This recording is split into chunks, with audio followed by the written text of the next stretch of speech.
Desesperada búsqueda de Loan. Fue a buscar naranjas al monte y no volvió más. ¿Qué pasó con Loan? Días previos a la grabación de este video, se siguieron sumando cuestiones inquietantes al caso. El 18 de diciembre de 2024, un hombre correntino que había participado en los primeros rastrillajes en busca del niño Loan, apareció muerto y dejó un mensaje extraño en sus redes sociales. Alejandro Pata Mendoza formaba parte de la agrupación Cazadores Autoconvocados y estuvo en las primeras acciones de búsqueda de Loan, pero 6 meses después fue encontrado muerto en su casa por motivos que no trascendieron al momento de grabar este video. Lo que sí se supo fue que su último posteo en redes sociales decía: "No creo llegar a pasar las fiestas. Si ofendí a alguien, pido disculpas, y si alguien se lo merece, que Dios lo perdone". Esta es una de las tantas piezas extrañas que se suman en torno al caso. Y no es la única muerte de personas vinculadas a este misterio. Lo mismo ocurrió con Néstor Luque, el primer abogado de la mamá de Loan, fallecido en julio de 2024, supuestamente por muerte súbita. La desaparición de Loan Danilo Peña se ha instalado como uno de los mayores misterios de la historia criminal argentina. Y a pesar de que se lo busca desde hace meses, su paradero es totalmente desconocido. Este niño de 5 años ha conmovido al país desde el 13 de junio de 2024, cuando se lo vio por última vez en Paraje Algarrobal, en la localidad correntina de 9 de julio, en el norte argentino. ¿Dónde está Loan? Es la pregunta que dejó a todo un país suspendido en aquella tarde en que la familia del niño se reunió para almorzar y nunca más se supo de él. Desde entonces, decenas de arrestos, muchos sospechosos dentro y fuera del círculo íntimo, indicios de encubrimiento policial, la pista de la trata de personas y la posibilidad de que haya sido asesinado o sacado del país de forma clandestina son las novedades que día a día han ido apareciendo en este caso perturbadoramente abierto. Al momento de la grabación de este video, 6 largos meses pasaron desde la última vez que se vio a Loan con vida. En todo ese tiempo se han dicho tantas cosas que el momento de la desaparición, el paso a paso de esas últimas horas, parece lejano y algo olvidado. Por eso es imprescindible, antes que nada, retomar qué ocurrió o qué dicen los familiares que ocurrió en ese mediodía de junio, cuando Loan llegó a lomo de caballo a la casa de su abuela, acompañado por su papá. Un dato no menor es que se trataba de la primera vez que este niño de 5 años visitaba la casa de la abuela Catalina y en rigor nadie lo había invitado. Aquel 13 de junio no había clases en las escuelas de la región y Loan le pidió a su papá acompañarlo al almuerzo. Le generaba expectativa conocer la casa de Catalina y encontrarse con sus primos. A Loan le hicieron un espacio en la mesa y le pusieron un plato junto al lugar que ocupaba su papá. Esa imagen quedó inmortalizada en una foto que su tía sacó de la mesa mientras comían fideos con estofado y en la que se puede ver a todos los participantes de aquel almuerzo. Esa foto se convertiría más adelante en una evidencia y también en una imagen inquietante. Quizás allí estaba el culpable de que unas horas después a Loan lo buscara todo un país. Los nombres de aquellos adultos que aparecían en la foto hasta ese momento eran desconocidos por el público general, pero después pasarían a quedar en el ojo de la tormenta. Detrás del teléfono que tomó la instantánea estaba Laudelina Peña, tía de Loan. Al lado del nene se encontraban sus primas Macarena y Camila Núñez. Al otro lado del padre de Loan se encontraba sentado el capitán de navío retirado Carlos Pérez con su esposa, la funcionaria municipal María Victoria Callaba, y el herrero Daniel Fierrito Ramírez junto a su mujer Mónica Millapi. Ubicada en la cabecera sobre una reposera estaba la abuela Catalina. Todos ellos volverán una y otra vez en el relato cuando la investigación se posara en ellos. Pero para eso falta un poco más. Cuando el almuerzo terminó, los chicos se pusieron a jugar. En el encuentro Loan era el más pequeño, pero estaban muchos de sus primitos y rápidamente empezaron a divertirse en el patio trasero. En cierto momento a uno de los adultos se le ocurrió salir a explorar las inmediaciones e ir hasta un árbol de naranjas que se encontraba fuera del predio de la casa de Catalina, pero no a muchos metros de distancia. Los chicos encantados se encaminaron hacia la tranquera, y mientras los pequeños avanzaban, algunos adultos se sumaron a la excursión. La tía Laudelina los acompañó hasta un punto y, según su declaración, luego los vio alejarse. Loan iba con el resto de los chicos, el esposo de Laudelina, Antonio Benítez, y un matrimonio amigo, Fierrito Ramírez y Mónica Millapi. Fue en ese preciso momento en que todo se tornó oscuro y un manto de sospecha se extendió hasta nuestros días sobre ese paraje donde nunca había ocurrido un hecho semejante. Cerca de las 2 de la tarde, Loan desapareció. Los testigos que lo acompañaban en esa breve expedición dijeron que el nene quiso volver con su papá y se alejó del grupo, pero corrió en sentido contrario a la casa de su abuela. Ninguno de los adultos pudo o se preocupó por detenerlo y al cabo de unos minutos ya nadie sabía dónde estaba Loan. Bueno, Corrientes está en vilo y diría que también el país, porque se trata de la desaparición de un menor de 5 años, Loan Danilo Peña. Al principio parecía un malentendido. El padre de Loan fue avisado de su desaparición y la familia comenzó a buscarlo. O eso han declarado desde entonces, porque veremos que en esta historia cada punto despierta toda clase de dudas. El único realmente preocupado parecía ser el papá de Loan. ¿Los demás sabían algo que no le estaban diciendo? Lo cierto es que pasaron varias horas hasta que la familia dio aviso a la policía. Hasta esa tarde, casi entrada la noche, esperaban que Loan apareciera por sus propios medios. Era un niño que había nacido en esa zona de Corrientes, y si bien no conocía específicamente ese paraje, estaba habituado al monte y sus peligros. Pero a medida que la tarde avanzaba y no había rastros, la familia Peña comenzó a pensar que aquello los desbordaba. Los riesgos eran múltiples. Loan podría haber caído a una laguna o quedado atrapado en una zona pantanosa, o bien podría haber sido atacado por algún animal silvestre. Esos eran los principales miedos que en las primeras horas aceleraban la búsqueda, pero con el correr del tiempo parecieron no hacerle ni sombra a lo que realmente podía estar pasando. La policía de 9 de julio comenzó a participar en los rastrillajes, pero eso no sumó muchas más herramientas a la búsqueda improvisada de la familia. Es que hasta ese momento, la fuerza de seguridad del lugar no estaba acostumbrada a operativos de mucha magnitud. Nada tan importante había pasado antes, en 9 de julio, al menos hasta ese día. En cuanto el caso de Loan saltó a los medios nacionales y a Corrientes comenzaron a llegar buzos tácticos, drones, perros de rastreo y personal capacitado para búsquedas complejas, el caso se fue tornando más y más oscuro. En la televisión se especulaba las 24 horas del día con las distintas teorías que sobrevolaban la desaparición. Que Loan estuviera perdido, tesis que fue perdiendo fuerza con el correr de los días, que hubiera sufrido un accidente, cosa que también quedó en segundo plano al no encontrar rastros, que hubiera sido secuestrado o que lo hubieran entregado a alguien más con motivos inciertos. Así, día a día, la hipótesis de que una red de trata estuviera tras el misterio de Loan se fue imponiendo.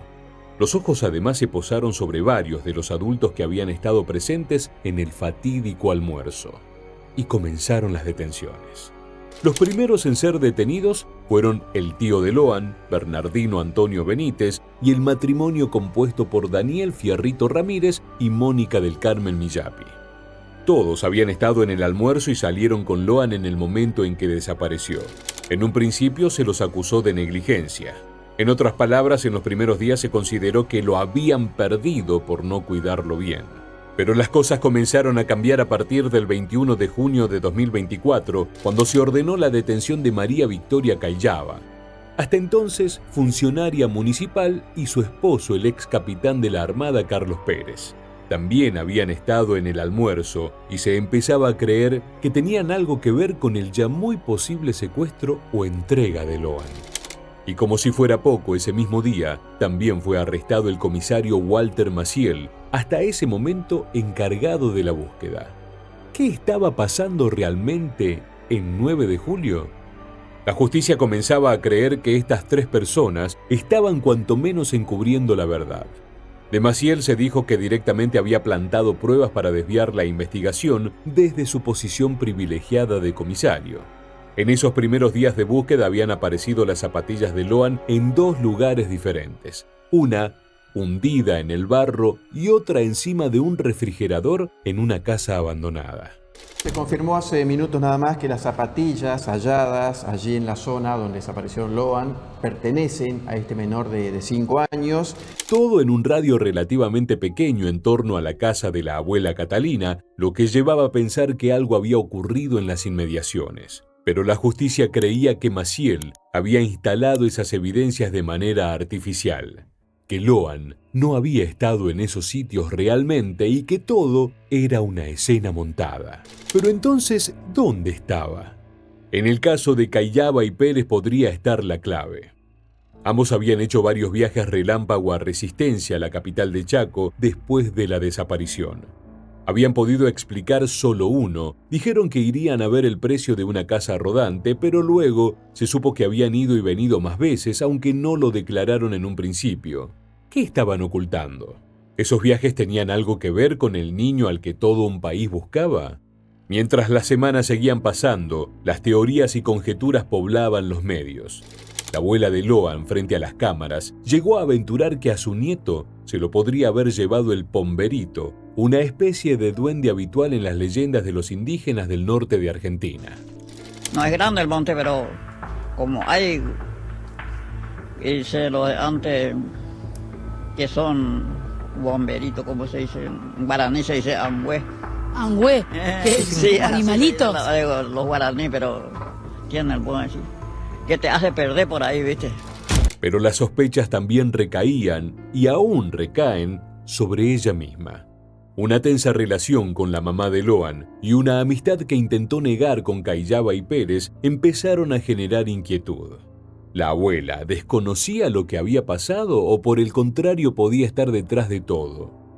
Muchas llamadas en su teléfono celular nunca pudieron ser del todo explicadas. En su casa se hicieron muchos allanamientos, incluso se cavaron pozos en su patio, pero en ninguna excavación encontraron restos de Loan. En los meses siguientes a la desaparición se buscó en un cementerio muy cercano a la casa de Catalina y se buscó tierra recientemente removida en otros lotes cercanos. No se encontró absolutamente nada. Y así el caso siguió sumando misterios truculentos y explicaciones tenebrosas que rodeaban al pueblo de 9 de julio. Se llegó a especular también con la posibilidad de que Loan hubiese sido víctima de un ritual satánico. Y aquello no era una línea tan absurda como la del pomberito.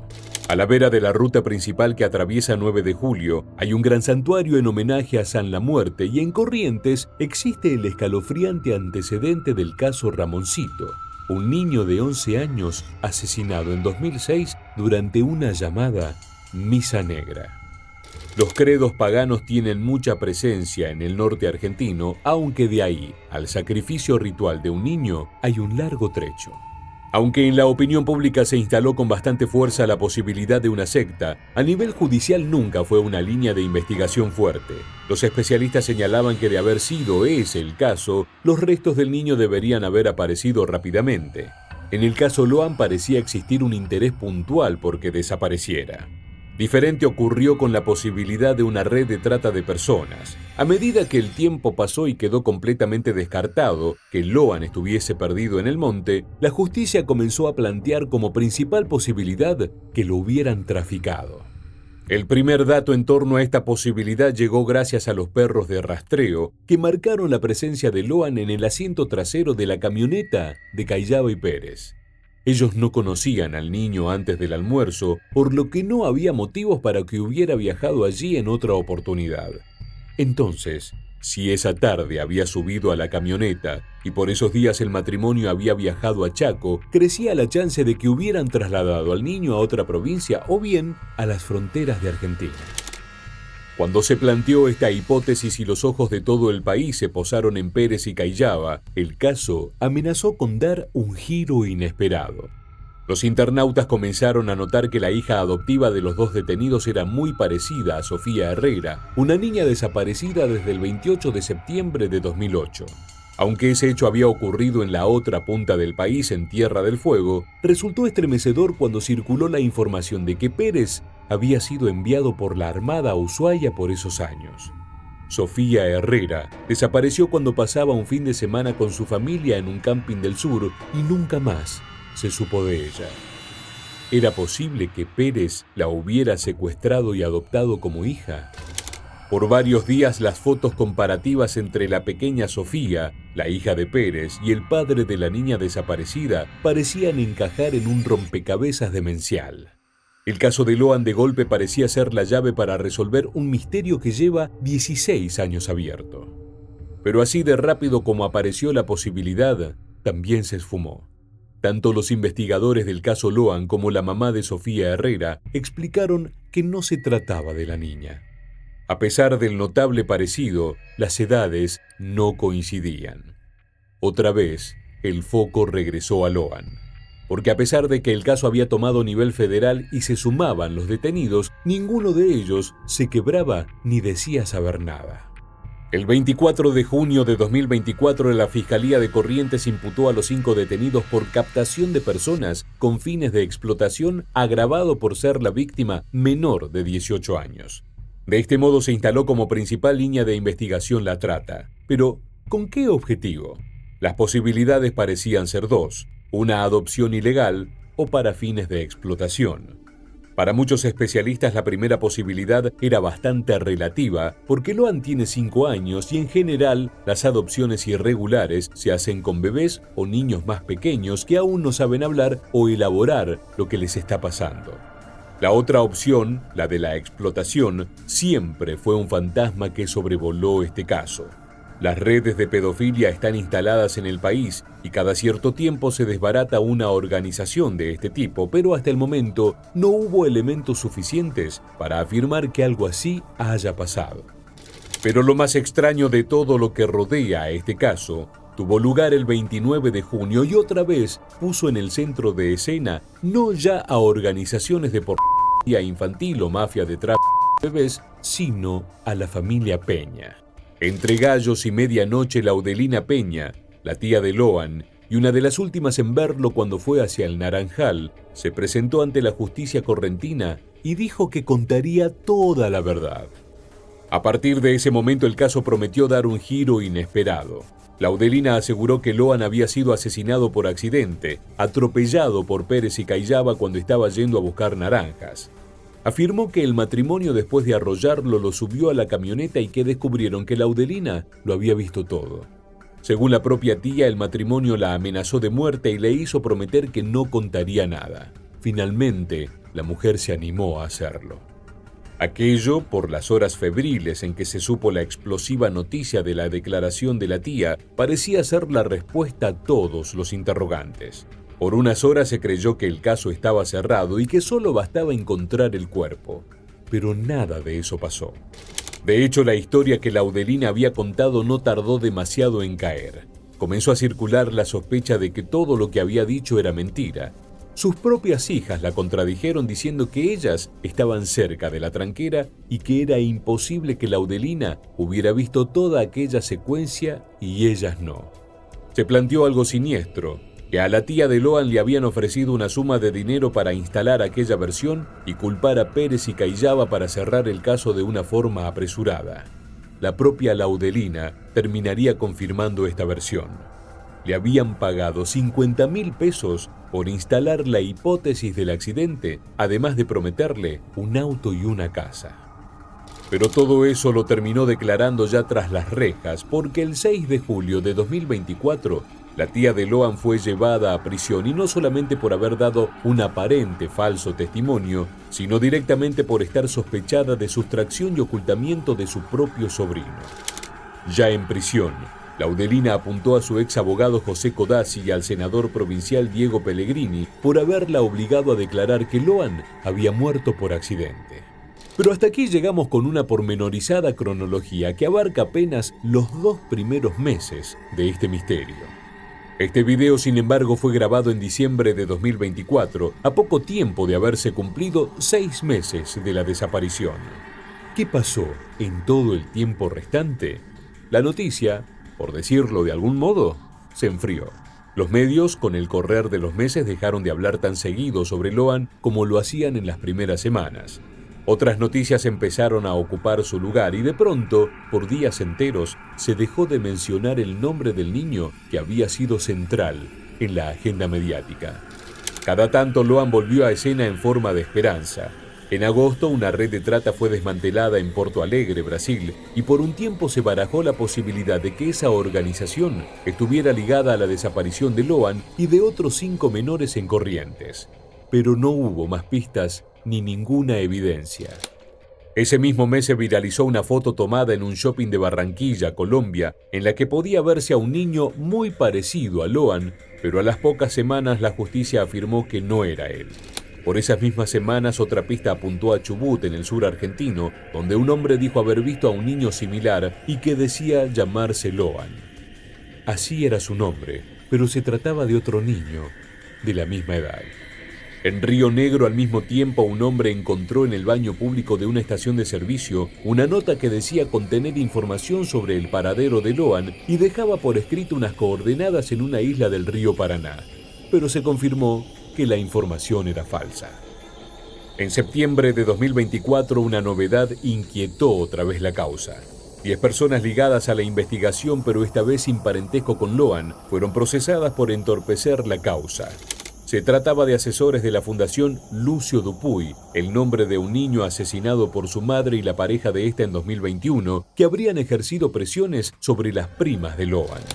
En concreto, se los acusó de privación ilegítima de la libertad de los menores que estuvieron con Loan cuando desapareció en el Naranjal, fraude a la administración pública y encubrimiento agravado. Para la jueza, estas personas se habían instalado en un hotel de 9 de julio, desde donde entrenaban a varios de los primitos de Loan para modificar sus declaraciones. También se los acusó de presionar a Camila Núñez, testigo clave en la causa, y a la hija de Laudelina Peña, Macarena, para direccionar sus testimonios. Esta subtrama aún no ha quedado del todo aclarada, pero se suma a la sospecha general de que hay muchos intereses atravesando el caso desde un comienzo. Volviendo a la familia Peña y a quienes estuvieron en el último almuerzo con Loan, esos 7 detenidos hoy en día siguen tras las rejas y el 4 de diciembre la jueza federal Cristina Poser Penso le otorgó la prisión domiciliaria a Mónica del Carmen Millapi y ordenó que Macarena y Camila, las primas de Loan, declaren como testigos en la causa. En cierto momento se sospechó que podrían ser cómplices de la desaparición, aunque la jueza no parece inclinarse por esa postura. Pero lo más llamativo es que, según la documentación presentada en diciembre por la jueza, el expediente ya no se inclina tan fuerte por la posibilidad de una trama de trata de personas, sino que se vuelve a poner sobre la mesa la hipótesis del accidente y de un secreto en la familia para encubrirlo. Estamos hablando de un pacto. La carátula es sustracción de un menor de 10 años para los 6 detenidos que estuvieron en el almuerzo y que ya hemos mencionado uno por uno. En el caso del comisario Maciel, lo acusan de sustracción, ocultamiento de menor de 10 años en concurso ideal, con encubrimiento por favorecimiento real, calificado por la gravedad del delito precedente y su calidad de funcionario público, en carácter de partícipe necesario del primer delito y autor del segundo. Para gran parte del público que en cierto momento dejó de seguir el minuto a minuto del avance de este caso, sorprenderá que la jueza haya planteado como posible la historia narrada tiempo atrás por Laudelina, aquella que más tarde se dijo había sido una mentira pagada por el ex abogado y un político. Pero en concreto la causa dice lo siguiente: existen ciertas sospechas de que Cayaba y Pérez habrían levantado al menor tras un posible accidente o evento criminal para llevárselo fuera de la esfera de custodia de su padre sin que sepa su paradero hasta la actualidad.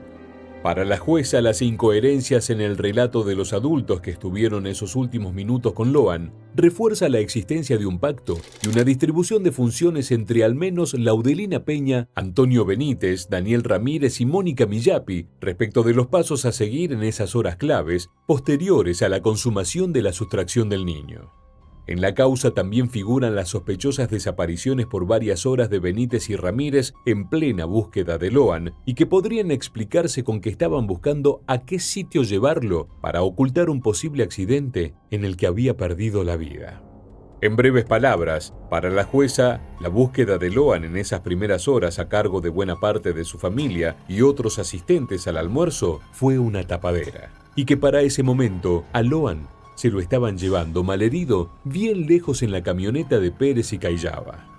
De esta forma, al menos por ahora, la investigación oficial parece haber dejado de lado la idea del crimen organizado y el secuestro como posible explicación de la desaparición.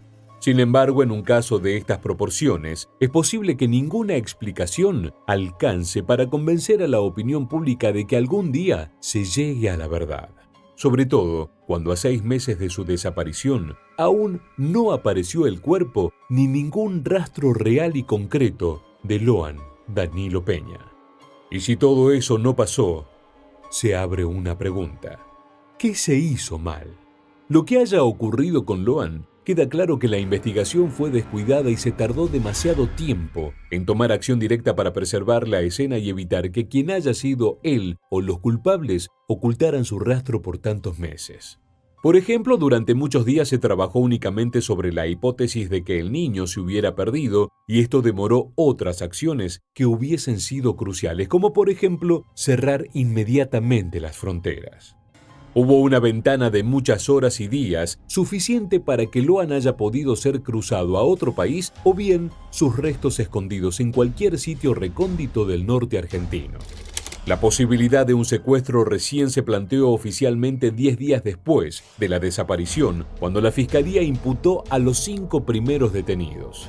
¿Cuántas pistas se pasaron por alto hasta ese momento mientras se creía que Loan podía haberse ido por sus medios?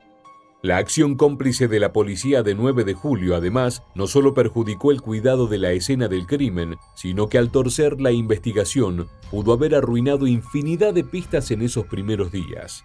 Tal vez no solo se plantaron las zapatillas, sino que se eliminaron otras prendas y evidencias. Y como si fuera poco, que en esos momentos cruciales se fuera tras una pista errada, implicó que no se siguiera el protocolo de búsqueda que establece la Procuraduría de Trata y Explotación de Personas, Protex, más allá de que poco después esa fue la hipótesis central durante varios meses. El tiempo perdido no se recuperaría más. Tampoco se activó a tiempo el Alerta Sofía, un sistema de búsqueda nacional cuando peligra la vida de un menor que establece varias pautas de acción y de difusión masiva de los datos del niño para que todo el país esté alerta. Esto demoró la articulación con Interpol, la acción conjunta con policías de países limítrofes y la ubicación de retenes en los pasos fronterizos. En otras palabras, se perdió el tiempo más valioso cuando una persona, especialmente un niño, desaparece. Las primeras horas. No hubo controles a tiempo en los peajes, ni aviso a todas las policías al instante para que tuvieran una foto de Loan y la compararan con todos los niños que ese y los días siguientes cruzaron de provincia a provincia o fuera del país. Mucho menos se controlaron los pasos fronterizos ilegales, que son muchos. A nivel político las cosas también se enrarecieron e incluso se apuntó a que el propio gobernador de Corrientes, Gustavo Valdés, y sus colaboradores más cercanos hayan tenido participación en la desviación de la causa y en aquella extraña declaración de Laudelina Peña que hizo tambalear toda la causa. Pero, ¿con qué objetivo? Quienes se inclinan ante la posibilidad de una red de trata detrás del secuestro de Loan afirman que esta clase de organizaciones criminales solo puede operar con el aval y la complicidad de las fuerzas de seguridad y muchas veces de cómplices de la esfera política. Fernando Burlando, exabogado de los padres de Loan, coincidió en que su experiencia fue muy difícil en el caso por el nivel de hostilidad de la justicia y deslizó más de una vez que hubo un interés por no llegar a la verdad por parte de la justicia correntina. Otro punto oscuro se refiere a los familiares y amigos que participaron en el último almuerzo. No fueron inmediatamente interrogados ni se les secuestraron al instante los teléfonos. No se los aisló unos de otros, por lo que tuvieron tiempo de sobra para establecer una narrativa que coincidiera entre todos. Si toda esta batería de acciones hubiera sido puesta en marcha en cuanto Loan desapareció, esas primeras 24 o 48 horas podrían haber marcado la diferencia. En cambio, a 6 meses, las cosas siguen igual que el primer día. A nivel social, la opinión pública parece haberse resignado a que quizás Loan sea otro de los tantos niños de Argentina a los que parece haberse tragado la tierra. A menos que alguien, finalmente, decida romper el silencio. Al cumplirse 6 meses de la desaparición de Loan Danilo Peña, sus padres dieron a conocer un comunicado en el que afirman que piensan todos los días en él y no pierden las esperanzas de volver a ver a su hijo. Ellos sostienen que el pequeño aún sigue con vida y piden que la gente los apoye como desde el primer día. Que nadie olvide que Loan aún sigue desaparecido. Y cierran con un pedido que parece extenderse a cada habitante del país. Que de una vez por todas se sepa la verdad.